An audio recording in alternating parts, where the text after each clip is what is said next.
Hello and welcome back to Bodhisattva PCS friends. यदि आपने BPSC के प्रीवियस ईयर के क्वेश्चन को एनालाइज किया होगा तो आपने देखा होगा कि करंट अफेयर से रिलेटेड जो है 30 के आसपास क्वेश्चन हमेशा ही पूछे जाते हैं।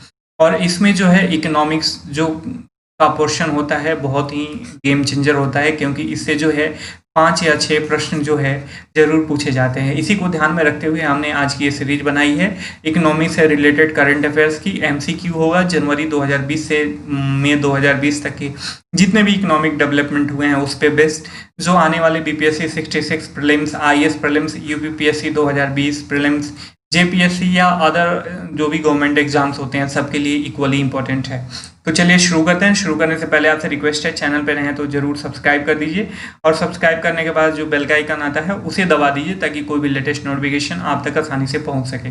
चलिए पहला क्वेश्चन है, देखते हैं। केंद्रीय उपभोक्ता कार्य, खाद्य और सार्वजनिक वितरण मंत्री द्वारा जो मंत्री हैं रामविलास पासवान ने सोने की हॉलमार्किंग को कब से देश भर में अनिवार्य कर दिया है?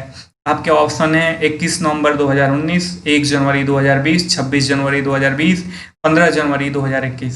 सही ऑप्शन होगा इसका 15 जनवरी 2021। ठीक है, ध्यान में रखना।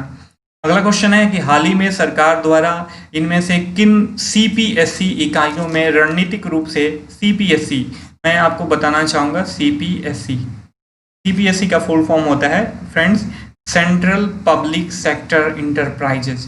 ठीक है, तो वहीं सीपीएसई इकाइयों में रणनीतिक रूप से विनिवेश का अनुमोदन दिया गया है। ये इकाइयां हैं BPCL Bharat petroleum corporation limited, भारतीय नौवहन निगम limited, electric power corporation limited. बताइए इनमें से किनमें किनमें?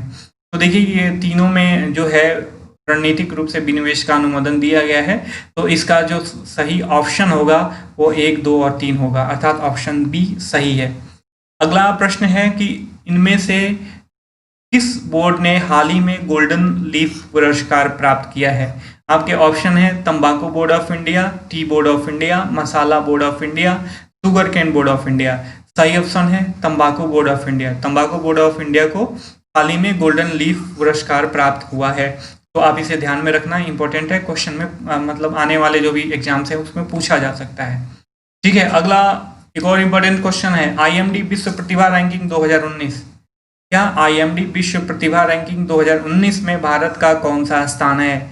ऑप्शन है आपको 69, 59, 61, 42। बताएं। मैं आपको बताना चाहूंगा कि अभी जो है आईएमडी विश्व प्रतिभा रैंकिंग 2019 में भारत का रैंक जो है 59 है, अर्थात सही ऑप्शन क्या होगा इसका? बी होगा। जबकि स्विट्जरलैंड जो है ये प्रथम स्थान पे है। ब्रिक्स देशों में देखा जाए तो भारत जो है नीचे से सेकंड स्थान में है। किसमें? ब्रिक्स में। ठीक है, जो भी ब्रिक्स कंट्री हैं उसमें भारत जो है नीचे से सेकंड स्थान पे है, जबकि ब्राजील जो है सबसे अंतिम पायदान पे है। ठीक है, तो आपको समझ में आ गया कि आईएमडी विश्व प्रतिभा रैंकिंग 2019 में माफ कीजिएगा भारत का कौन सा स्थान है? 59। देखिए पहले के बनिस्पत 6 अंकों की गिरावट हुई है। ठीक है, ये भी ध्यान में रखिएगा। आगे बढ़ते हैं। अगला क्वेश्चन है कि समावेशी समृद्धि शहर सूचकांक 2019 में भारत के शहरों की रैंकिंग का सही मिलान है।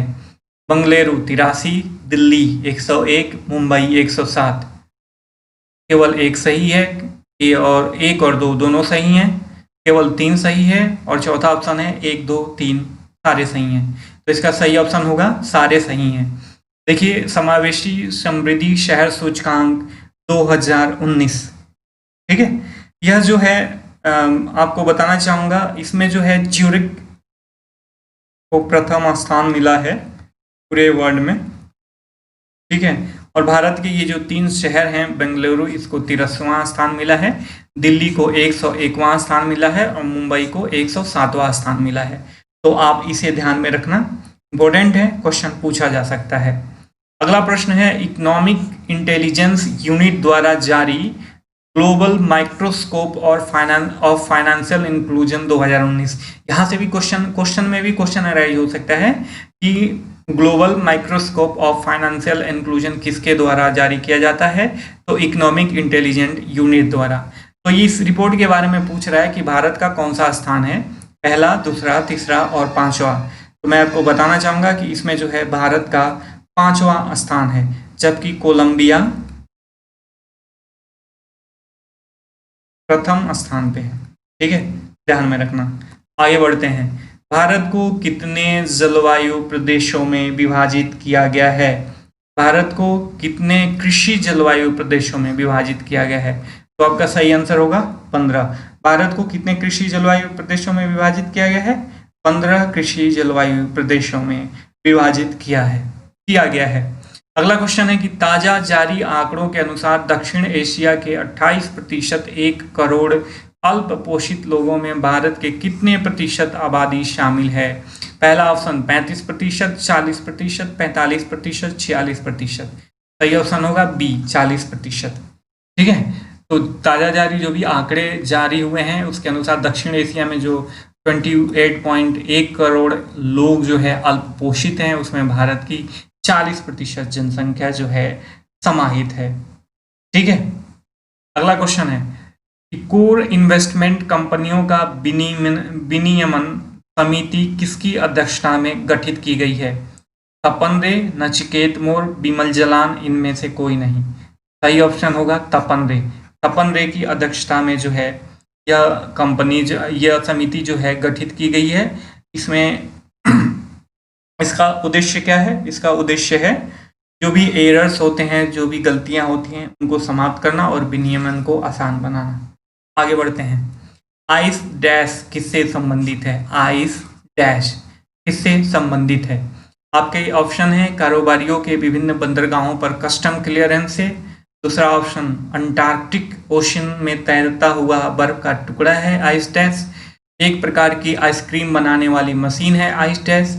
और डी कोई नहीं। तो इसका सही आंसर होगा कारोबारियों को विभिन्न बंदरगाहों पर कस्टम क्लियरेंस देने के लिए जो है आइस डैश का निर्माण किया गया है। एक और के साथ मैं बताना चाहूँगा, एक और पोर्टल बनाया गया है अतिथि।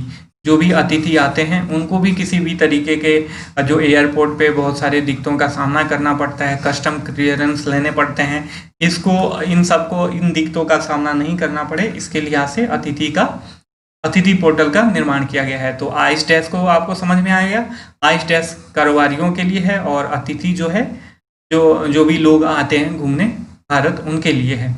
हाल ही में भारत के किस हिस्से में इंडियन ऑयल कॉरपोरेशन द्वारा विंटर ग्रेड डीजल, ध्यान में रखिएगा, विंटर ग्रेड डीजल का उत्पादन शुरू किया गया है? ऑप्शन है आपके कश्मीर, लद्दाख, हिमाचल, उत्तराखंड। सही ऑप्शन होगा लद्दाख। ठीक है, सही ऑप्शन क्या होगा? लद्दाख होगा। मैं आपको बताना चाहूँगा जो विंटर ग्रेड डीजल हैं वह 33 डिग्री सेल्सियस पर भी काम कर सकता है, 33 डिग्री सेल्सियस पर भी काम कर सकता है। और इसमें जो है 5% जो है बायोडीजल जो है उसका मिश्रण किया जाता है। आगे बढ़ते हैं। एसडीजी इंडिया इंडेक्स 2019-20 कौन सा संस्करण था? जो भी एसडीजी इंडिया इंडेक्स 2019-20 का अभी रिलीज किया गया है, इसको यह कौन सा संस्करण था? यह संस्करण जो है दूसरा था। ठीक है, अब देख लीजिए जो एसडीजी इंडिया इंडेक्स है, यह किसके द्वारा जारी किया जाता है? सांख्यिकी एवं कार्यक्रम कार्यान्वयन मंत्रालय प्लस यूएन भारत और ग्लोबल ग्रीन ग्रोथ इंस्टीट्यूट, ये तीनों मिलके जो हैं आपस में सहयोग करके इसका निर्माण करते हैं। कौन कौन? एक हो गया आपका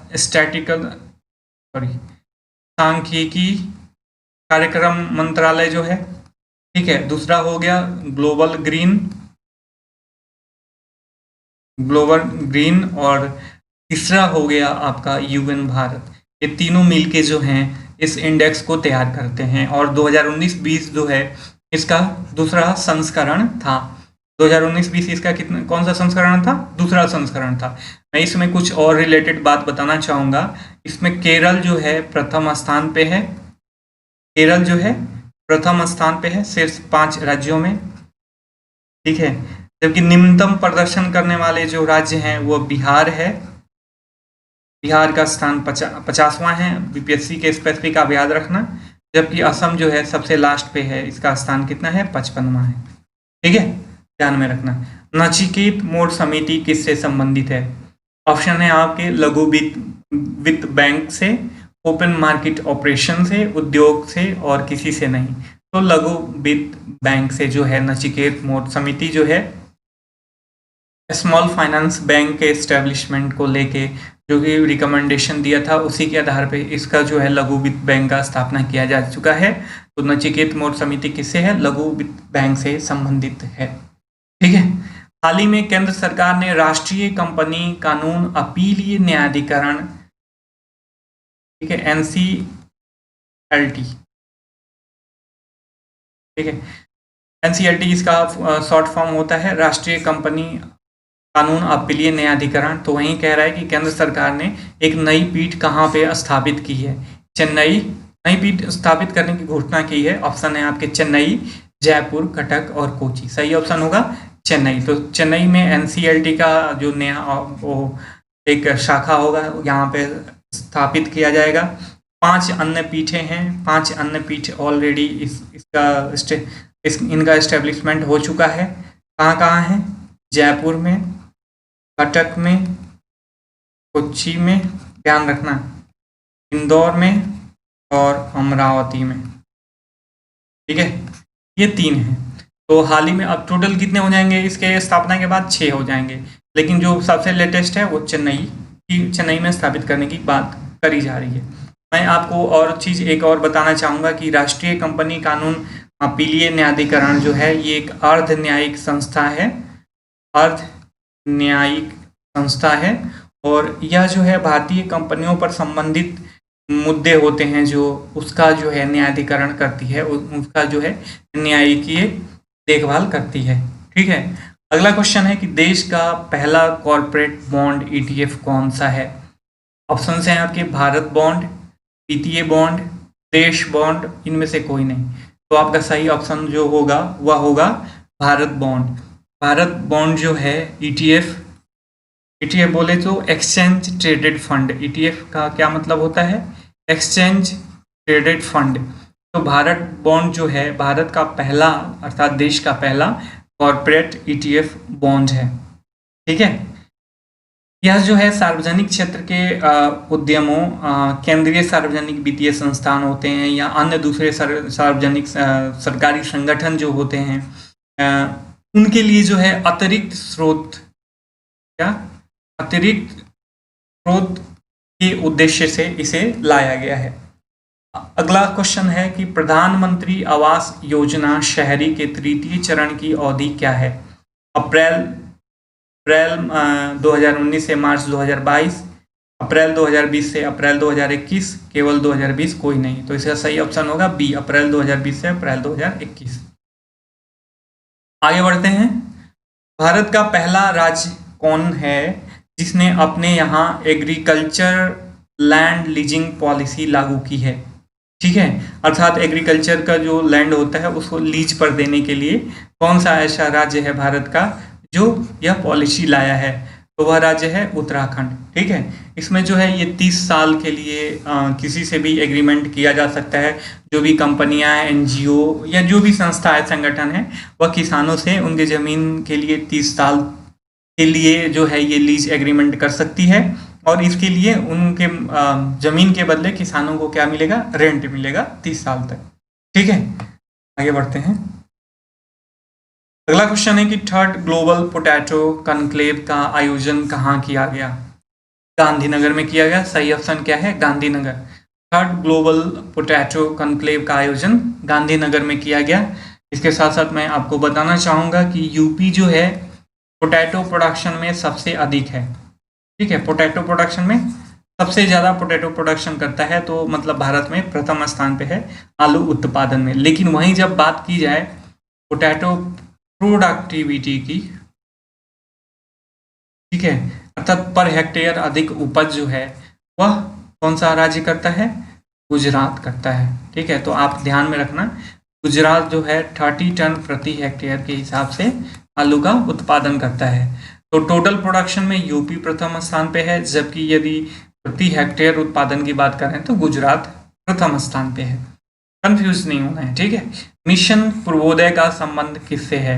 ऑप्शन है आपके पूर्वी भारत में स्टील सेक्टर को मजबूत बनाने के लिए, असम राज्य को मजबूत बनाने के लिए, भारत को 2 टाइम जोन में बांटने के लिए, और नन ऑफ दीज। सही ऑप्शन होगा पूर्वी भारत में स्टील सेक्टर को मजबूत बनाने के लिए। ठीक है, अगला क्वेश्चन है कि अंतर्राष्ट्रीय ऊर्जा एजेंसी का मुख्यालय कहाँ है?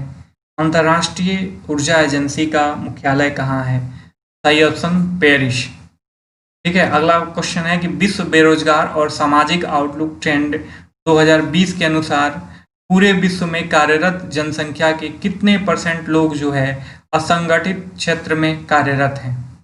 ठीक है, क्वेश्चन एक बार और देखिए कि विश्व बेरोजगार और सामाजिक आउटलुक ट्रेंड 2020 के अनुसार जो है पूरे विश्व में जो कार्यरत जनसंख्या है इसके कितने % लोग जो है असंगठित क्षेत्र में कार्यरत हैं? ऑप्शन है आपके 60%, 40%, 70%, 80%। सही ऑप्शन है 60%। ठीक है, अगला क्वेश्चन है कि अंतर्राष्ट्रीय मजदूर संगठन का मुख्यालय कहाँ है? तो अंतर्राष्ट्रीय मजदूर संगठन का मुख्यालय जो है वह जिनेवा में है। अंतर्राष्ट्रीय मजदूर संगठन का मुख्यालय कहाँ है? जिनेवा में है। अगला क्वेश्चन है कंपटीशन कमीशन ऑफ इंडिया के बारे में कौन से तथ्य सही हैं? इसकी स्थापना 14 अक्टूबर 2003 को हुई थी। दूसरा ऑप्शन बाजार में प्रतियोगिता को बढ़ाना और उसका संरक्षण करना इसका कार्य है। यह व्यापार के आज़ादी को सुनिश्चित करता है। इसमें से कौन कौन से सही हैं?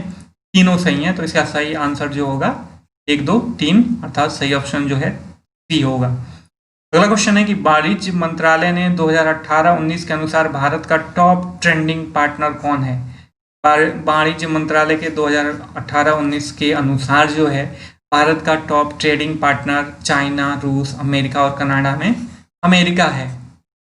ठीक है, मैं आपको बताना चाहूँगा कि 2016-17 तक जो है यह चाइना था और उसके बाद जो है अमेरिका अभी सबसे बड़ा इसका टॉप ट्रेडिंग पार्टनर बन चुका है। ठीक है, इसके जो भारत के साथ जो टॉप 5 कंट्री हैं जो ट्रेड करती हैं, पहला यूएसए, उसके बाद चाइना, उसके बाद यूएई, उसके बाद सऊदी अरेबिया, उसके बाद हांगकांग। ठीक है, ध्यान में रखना, हमेशा पेपर में जो है हमेशा पूछता है, तो इसे देखिए। ये अगला प्रश्न है, इसको मैंने डिलीट मार दिया है। इसका डिस्क्रिप्शन जो है नीचे मैं कमेंट बॉक्स में दे दूंगा, वहां से देख लेना। अगला क्वेश्चन है कि Indian council of agriculture research की स्थापना कब हुई थी? Indian council of agriculture research की स्थापना जुलाई 1929 में हुई थी। ध्यान में रखिएगा, इसका शॉर्ट फॉर्म होता है ICAR। ठीक है, आगे बढ़ते हैं। अगला क्वेश्चन है कि ईज अर्थात इसका फुल फॉर्म है enhanced access and service excellence 3.0 किससे संबंधित है? पहला ऑप्शन है इसका आकांक्षी भारत के लिए स्मार्ट तकनीकी से पूर्ण पब्लिक सेक्टर बैंक के लिए।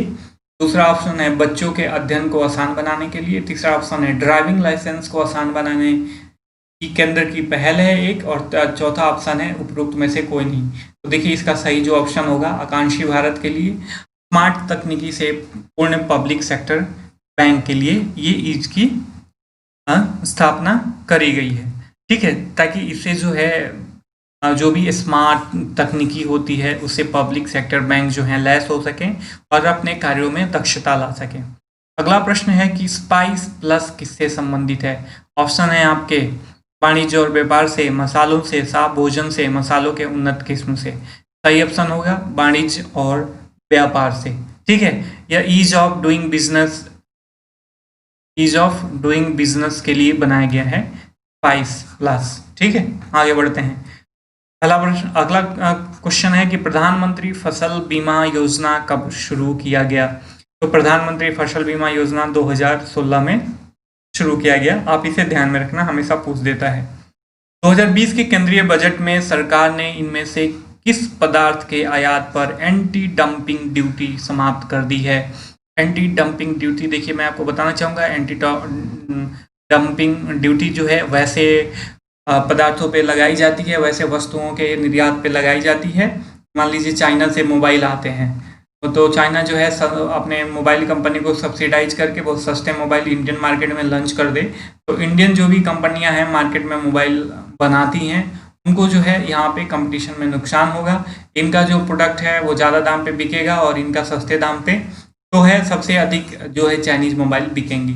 तो इसके लिए सरकार ऐसा ना हो तो सरकार क्या करती है, एंटी डंपिंग ड्यूटी लगा देती है, एक्सरसाइज लगा देती है, ताकि इनको जो है अधिक टैक्स देना पड़े और एक तरीके का कस्टम टैक्स मान लीजिए, टैक्स देना पड़े और जो है इनका सामान जो है महंगा हो जाए और जो भी घरेलू कंपनियां हैं उनके सामान के मूल्य के बराबर आ जाए, उनके प्रोडक्शन के मूल्य के बराबर आ जाए।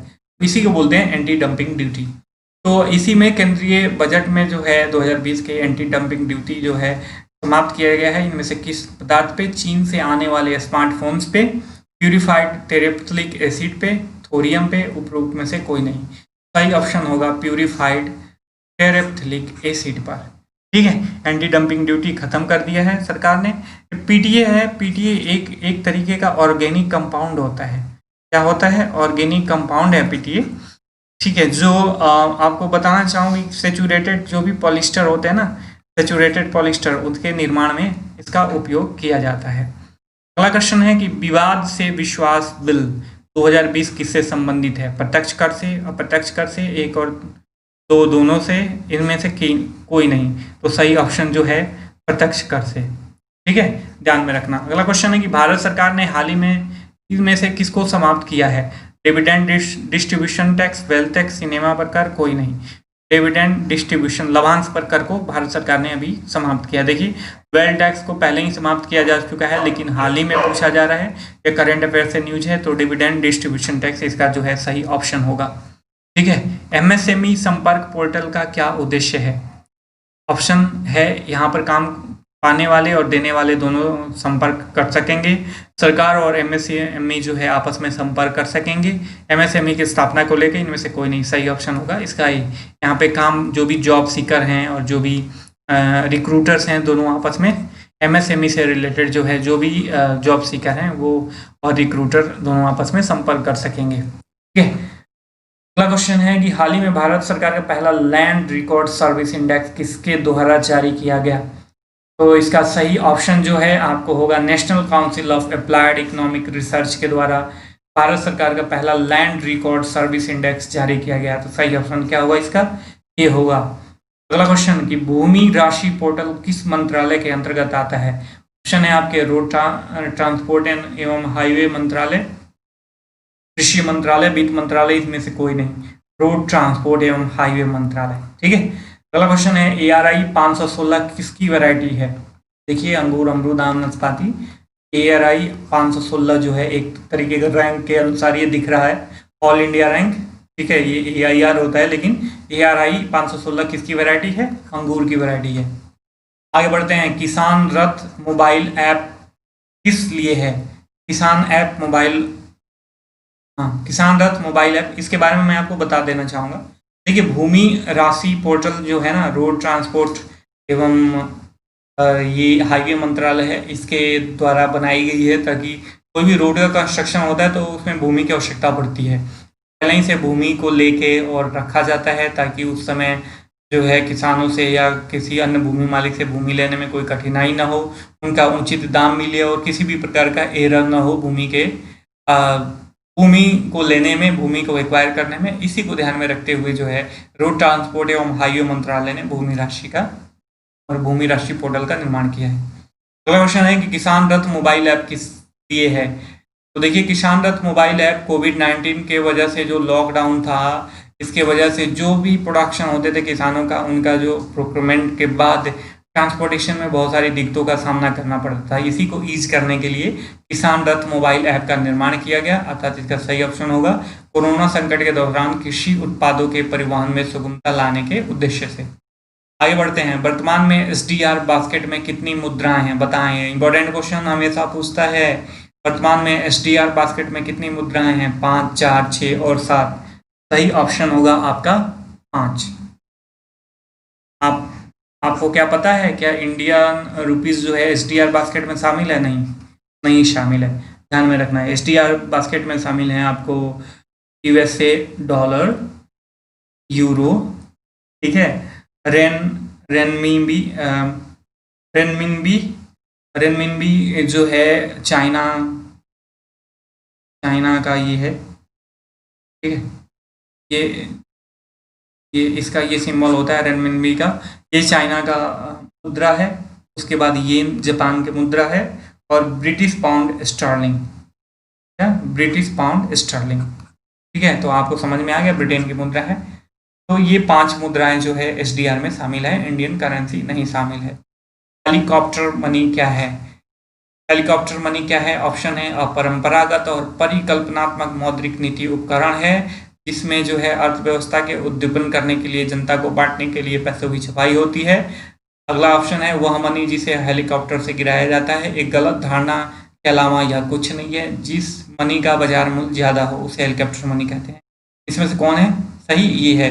और अपरंपरागत और ये अपरिकल्पनात्मक मौद्रिक नीति है। देखिए सरकार जो है अंततोगत्वा जब सरकार के पास कुछ नहीं बच पाता है, तो मार्केट में जो है बूम लाने के लिए, बूस्ट लाने के लिए, लोगों की परचेजिंग पावर देने के लिए इस मौद्रिक नीति का सरकार जो है पालन करती है, और सरकार खुद से आरबीआई को कह के जो है पैसा छपवाती है, ताकि लोगों के बीच बांटा जा सके और मार्केट में जान डाला जा सके। ठीक है। अगला ऑप्शन है 20 अप्रैल 2020 को विश्व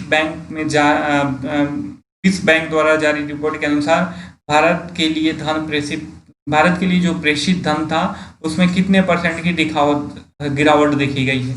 इसका सही ऑप्शन डी होगा, 23% की गिरावट देखी गई है। कोविड-19 से निपटने के लिए प्रधानमंत्री गरीब कल्याण योजना के तहत केंद्र सरकार में कितना धन दिया है? केंद्र सरकार ने कोविड-19 से निपटने के लिए प्रधानमंत्री गरीब कल्याण योजना के तहत 1.70 करोड़ रुपए का योगदान दिया है। ये थी current affairs, economic current affair से रिलेटेड मोस्ट इम्पोर्टेंट MCQs जो आने वाले BPSC 66 प्रीलिम्स या यूपी PCS 2020 प्रीलिम्स या IAS प्रीलिम्स या अन्य स्टेट PCS या गवर्नमेंट एग्जाम्स जो भी होते हैं सबके लिए इक्वली इम्पोर्टेंट है। आई होप कि आपको कंटेंट्स अच्छा लगा होगा, वीडियो का लेक्चर समझ में आया होगा। वीडियो पसंद आया होगा तो ज़रूर लाइक करें, चैनल को सब्सक्राइब करें और अपने दोस्तों के साथ शेयर करें, ताकि इसका लाभ जो है अधिक से अधिक लोगों तक पहुंच सके। हम फिर मिलेंगे, तब तक के लिए साइनिंग ऑफ।